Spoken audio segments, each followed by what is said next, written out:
Atos capítulo 10, do versículo 1 ao 8 e do 23 ao 33. Havia em Cesareia um homem chamado Cornélio, centurião do regimento conhecido como italiano. Ele e toda a sua família eram religiosos e tementes a Deus. Dava muitas esmolas ao povo e orava continuamente a Deus.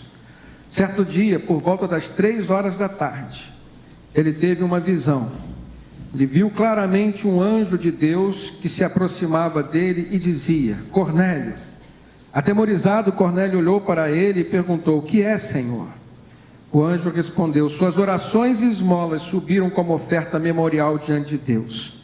Agora, mande alguns homens a Jope para trazerem um certo Simão, também conhecido como Pedro, que está hospedado na casa de Simão, o curtidor de couro, que fica perto do mar. Depois que o anjo que lhe falou se foi, Cornélio chamou 2 dos seus servos e um soldado religioso dentre os seus auxiliares, e contando-lhes tudo o que tinha acontecido, enviou-os a Jope. 23. Pedro os convidou a entrar e os hospedou. No dia seguinte, Pedro partiu com eles e alguns dos irmãos de Jope o acompanharam. No outro dia chegaram até Cesareia. Cornélio os esperava com os seus parentes e amigos mais íntimos que tinham convidado. E quando Pedro ia entrando na casa, Cornélio dirigiu-se a ele e prostrou-se aos seus pés adorando. Mas Pedro o fez levantar-se, dizendo: levante-se, eu sou homem como você. E conversando com ele, Pedro entrou e encontrou ali reunidas muitas pessoas. E lhes disse: vocês sabem muito bem que é contra a nossa lei um judeu associar-se a um gentio ou mesmo visitá-lo. Mas Deus me mostrou que eu não deveria chamar impuro ou imundo a homem nenhum. Por isso, quando fui procurado, vim sem qualquer objeção. Posso perguntar por que vocês me mandaram buscar? E Cornélio respondeu: há 4 dias eu estava em minha casa orando a esta hora, às 3 da tarde, e de repente colocou-se diante de mim um homem com roupas resplandecentes e disse: Cornélio, Deus ouviu sua oração e lembrou-se de suas esmolas. Mande buscar em Jope a Simão, chamado Pedro. Ele está hospedado na casa de Simão, o curtidor de couro, que mora perto do mar. E assim mandei buscar-te imediatamente. E foi bom que tenhas vindo. Agora estamos todos aqui na presença de Deus para ouvir tudo que o Senhor te mandou dizer-nos. Amém? Irmãos, nós temos nesse texto uma situação muito semelhante àquela que eu presenciei no Marrocos. A pregação sendo feita na casa das pessoas, a pregação do Evangelho confrontando leis, mas Deus, sobre tudo isso, agindo na vida de pessoas para abençoá-las e através de outras pessoas que se dispunham como instrumentos para o Senhor. O texto que nós acabamos de ler mostra a conversão de Cornélio e de toda a sua família. Nesse texto, não li todo, para não ficar muito cansativo para os irmãos, mas havia um homem em Cesareia, uma cidade perto do mar, à beira do mar Mediterrâneo, que era religioso. Essas eram as características de Cornélio, que a Bíblia faz questão de dizer. Ele era temente a Deus, tinha temor ao Senhor. Ele buscava ser uma boa pessoa, ele dava esmolas, ele orava constantemente, o texto também fala isso. Isso fez com que ele, mesmo sem conhecer Jesus, tocasse o coração de Deus. E Deus então viu uma maneira de fazer com que Cornélio conhecesse Jesus, sendo Jesus a única maneira que alguém pode ser salvo. Deus quis que a graça alcançasse a vida de Cornélio, que chegasse até a sua casa. Deus quis que o Evangelho fosse conhecido por ele e por toda a sua família. E aí a gente vê Deus então procurando Pedro, que estava em Jope. Nesse momento, ele já tinha curado, por exemplo, Dorcas ou Tabita, já estava ali pregando a palavra, fazendo milagres. E naquele momento em que Deus aproveitou da proximidade de Pedro de Cornélio, fisicamente falando, eles estavam a 48 quilômetros de distância, Jope de Cesareia. Então Deus incomoda Pedro, toca em Pedro através de uma visão, mostrando para Pedro, primeiramente, que todas as pessoas eram dignas e são dignas de receber o Evangelho, porque Pedro, assim como Cornélio, era um homem religioso, mas dentro do judaísmo que ainda estava entranhado na mente de Pedro. Ele era um crente cristão, mas um pouco judaizante. Ele conservava alguns conceitos do judaísmo que precisavam ser quebrados, e um desses conceitos era que o Messias vinha somente para os judeus, e Deus claramente usou Jesus para falar que não, e agora estava lembrando a Pedro de que Jesus não tinha vindo só para os judeus, e falou com Pedro em sonho. Primeiramente deu a ele uma visão de alguns animais quadrúpedes e répteis que, segundo a lei mosaica, não poderiam servir de alimento para os judeus, e mandou que Pedro se alimentasse deles, mostrando que não havia nada de impuro naquilo que Deus estava purificando. E a partir daquela visão ele precisou mostrar a Pedro 3 vezes, para que Pedro não pudesse ter dúvida de que era somente uma visão, um sonho, uma coisa humana, uma vontade, um vento qualquer. Por 3 vezes aquela visão se repetiu, aquela mensagem foi discernida por aquele homem, o apóstolo Pedro, um homem de Deus. Então ele compreendeu e falou assim: vão te buscar para te levar até a casa de um homem chamado Cornélio.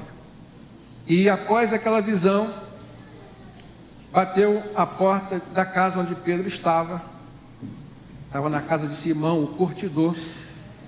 2 homens, funcionários de Cornélio. Cornélio era um centurião romano, alguém que tinha autoridade romana. E ele procurou um dos seus servos, um dos seus soldados, e o texto diz que também se tratava de um soldado religioso. Perceba, irmãos, que para missões religiosas é necessário pessoas que sejam também religiosas. E religioso aqui não diz respeito tão somente ao fato de ser alguém ritualista, mas pode ser religioso no sentido bom da palavra, alguém que tenha temor a Deus, pelo menos. E este oficial foi, compreendendo do que se tratava, em busca de Pedro, porque Deus havia falado com Cornélio para chamar Pedro, deu o endereço de onde Pedro estava. Olha que coisa linda, irmãos, em visão.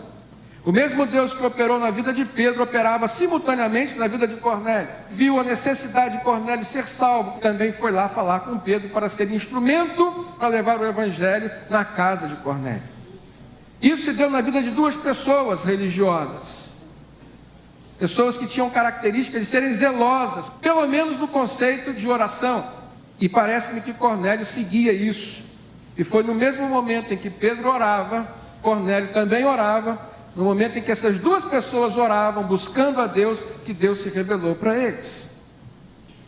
Uma das lições que eu tiro desse texto é o poder de Deus que opera em nós através do Espírito Santo, e que na maioria das vezes esse agir de Deus vem na vida das pessoas por intermédio do princípio da oração. Se você quer ter experiência com Deus, procure orar mais ao Senhor, procure valorizar os momentos de oração com Deus, porque é justamente quando nós buscamos a Deus que Ele se revela a nós. Deus fala por meio do profeta: buscar-me-eis e me achareis quando me buscar de todo o vosso coração. Serei achado de vós, diz o Senhor. Primeira pergunta que eu falo para os irmãos: como é que está a sua vida de oração? A gente vê exemplos de homens de oração que foram bem-sucedidos, e foram bem-sucedidos em suas vidas porque eram homens de oração. A gente cita Abraão, a gente cita Daniel, a gente cita Jesus, a gente vê agora Pedro. E receber bênção de Deus, irmão, não significa somente encher-se de alguma coisa, ou física, material ou espiritual. Significa também ter experiências em ser usado por Deus. Uma das maiores bênçãos que um ser humano pode ter é saber que ele está sendo um instrumento usado por um ser infinitamente superior a ele, que é Deus. Você ver Deus, e não se pode medir, e não se pode conter, e não se pode nem definir, mas você sabe que Ele está te usando. Uma criatura, por exemplo, insignificante como eu. ser um instrumento de Deus, irmãos. Ser visto por Deus como alguém capaz de fazer algo para Deus, isso é uma bênção na nossa vida. E eu preciso compartilhar isso com a igreja nessa manhã. Você precisa viver um evangelho na dimensão de quem vê a necessidade de ser um instrumento de Deus na sua vida aqui. O cristão que não é instrumento de Deus para levar outros à conversão, para levar Jesus à vida de outras pessoas, ele vai viver essa vida aqui sem o melhor de Deus para ele aqui. Eu fico imaginando a satisfação de Pedro em poder passar por aquela experiência, ser levado pelo Espírito a um lugar onde o mesmo Espírito tinha agido na vida de alguém, mandando buscá-lo num lugar onde ele não sabia onde era. O Deus que diz nome, o Deus que diz endereço, o Deus que opera milagres e maravilhas. Tanto Pedro como Cornélio viveram essa experiência maravilhosa, que foi a experiência da manifestação da graça do Senhor. Eu acho interessante que Jope, existe até hoje essa cidade, Tel Aviv, onde tem um porto, que era esse porto de Jope. E que se os irmãos lembrarem da história de Jonas, vão perceber que houve uma mudança de paradigma aí. Nesse porto, Jonas tinha desobedecido a Deus. Deus tinha dito a Jonas para pregar para os ninivitas. Ele foi até Jope e comprou uma passagem para onde? Tarsis. Em Jope, Pedro estava pregando o evangelho e Deus disse: vai até Cesareia, com alguém que você não conhece, uma autoridade romana virá te buscar, vai pregar para um gentio, alguém que você acha que não é digno de receber a palavra, mas eu estou dizendo para você, a palavra de salvação é para todos. E diferentemente do que Jonas fez, Pedro ouviu, discerniu e obedeceu. Jope, que era o porto da desobediência, passou a se tornar na história o porto da obediência, da graça e do temor do Senhor. É assim que Deus faz, irmãos. Ele marca as nossas vidas através de experiências em locais específicos, através de pessoas, mas sempre por meio da sua palavra. Foi tanto na vida de Cornélio quanto na vida de Pedro que o agir de Deus começou a partir das suas orações. Nós olharmos o texto com cuidado, nós vamos ver que no versículo 3 mostra que foi por volta das 3 horas da tarde, era a hora 9ª da oração, que Cornélio teve uma visão. O anjo falou com ele e disse: as suas orações, as suas esmolas subiram como oferta memorial diante de Deus. E olha que Cornélio não conhecia Jesus, e Deus aceitou a oferta dele, oferta de vida, o que ele fazia de bem aos outros e o que ele falava com Deus. Isso é muito interessante. Mas faltava-lhe conhecer Jesus para que ele pudesse receber de Deus a salvação. E no caso de Pedro, no versículo 9, diz que Pedro tinha subido ao terraço para orar. Então foi no momento das orações desses 2 homens que Deus falou com eles. Uma outra lição que eu aprendo é que o que acontece de especial na nossa vida, na maioria das vezes, acontece durante as nossas orações a Deus. Deus, em primeiro lugar, resolveu saciar aquele desejo, aquela necessidade de Cornélio de ter salvação e de ver a sua família salva. Então ele ouve as orações e vê uma forma do evangelho chegar até a casa de Cornélio. Em segundo lugar, Deus orienta Pedro ao endereço de Cornélio, faz com que pessoas levassem Pedro até aquele homem, até aquela casa. E Pedro ali pregando a palavra, todos se converteram e foram batizados. Mas para que isso acontecesse, irmãos, foi necessário que Deus mudasse, Deus transformasse a mentalidade religiosa de Pedro. E nesse ponto eu queria convidar os irmãos a uma reflexão. Olha comigo no versículo 27, Atos 10, 27. Conversando com ele, Pedro entrou e encontrou ali reunidas muitas pessoas. E não imaginava que dentro da casa de Cornélio haveria tantas pessoas para ouvir a palavra. E aí Pedro diz assim: vocês sabem muito bem que é contra a nossa lei um judeu associar-se a um gentio ou mesmo visitá-lo. É contra a lei que era considerada de Deus. Mas era Deus que estava mandando ele fazer aquilo. Há uma mudança, uma transformação de mentalidade religiosa e espiritual. E aí Pedro diz assim: mas Deus me mostrou que eu não deveria chamar de impuro ou imundo a homem nenhum. Deus mostrou isso para Pedro. Se a gente olhar o que Paulo diz aos Romanos capítulo 12, versículo 1 e 2, ele diz assim: rogo-vos, pois, irmãos, pelas compaixões de Deus, que vos apresentei os vossos corpos como um sacrifício vivo, santo e agradável a Deus, que é o vosso culto racional. E aí ele diz assim: e não vos conformeis com este mundo, os conceitos desse mundo, mas transformai-vos pela renovação ou transformação da vossa mente, para que experimenteis qual seja a boa, perfeita e agradável vontade de Deus. Para que Pedro pudesse experimentar aquela coisa maravilhosa de entrar numa casa, pregar o evangelho e todos se converterem, ele precisava transformar a sua mente e entender que o evangelho era para todos, não era só para alguns. O evangelho é para pobres, o evangelho é para ricos, o evangelho é para ocidentais, o evangelho é para orientais, o evangelho é para todos. Não vos conformeis com esse mundo. Em outras palavras, não se conforme, igreja, com o fato de estarem aqui cultuando livremente, enquanto outras pessoas estão proibidas de chegarem até essa palavra. Não nos conformemos com isso. A igreja precisa ver, descobrir, receber de Deus. Olha só, irmãos, o mesmo Deus que falou com Pedro, que falou com Cornélio, que deu a estratégia, que deu a direção, que deu o endereço, que deu a ordem, que fez com que a salvação chegasse à família de Cornélio, é o Deus que chega hoje para essa igreja e diz: vocês vão precisar fazer assim. Deus tem a receita, Deus tem o método, Deus tem o caminho, irmãos, mas ele precisava de um homem como Pedro, com temor a Deus, vigilante em oração, para ouvi-lo e obedecê-lo.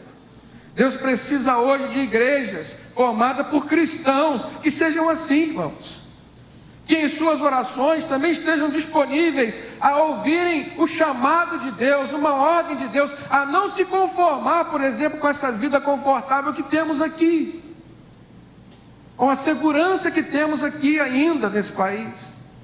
Mas a gente não pode se conformar com a bênção que Deus nos deu aqui e não fazermos nada para levarmos essa bênção aos outros. Imagine se Pedro dissesse: ah, Senhor, não vou não.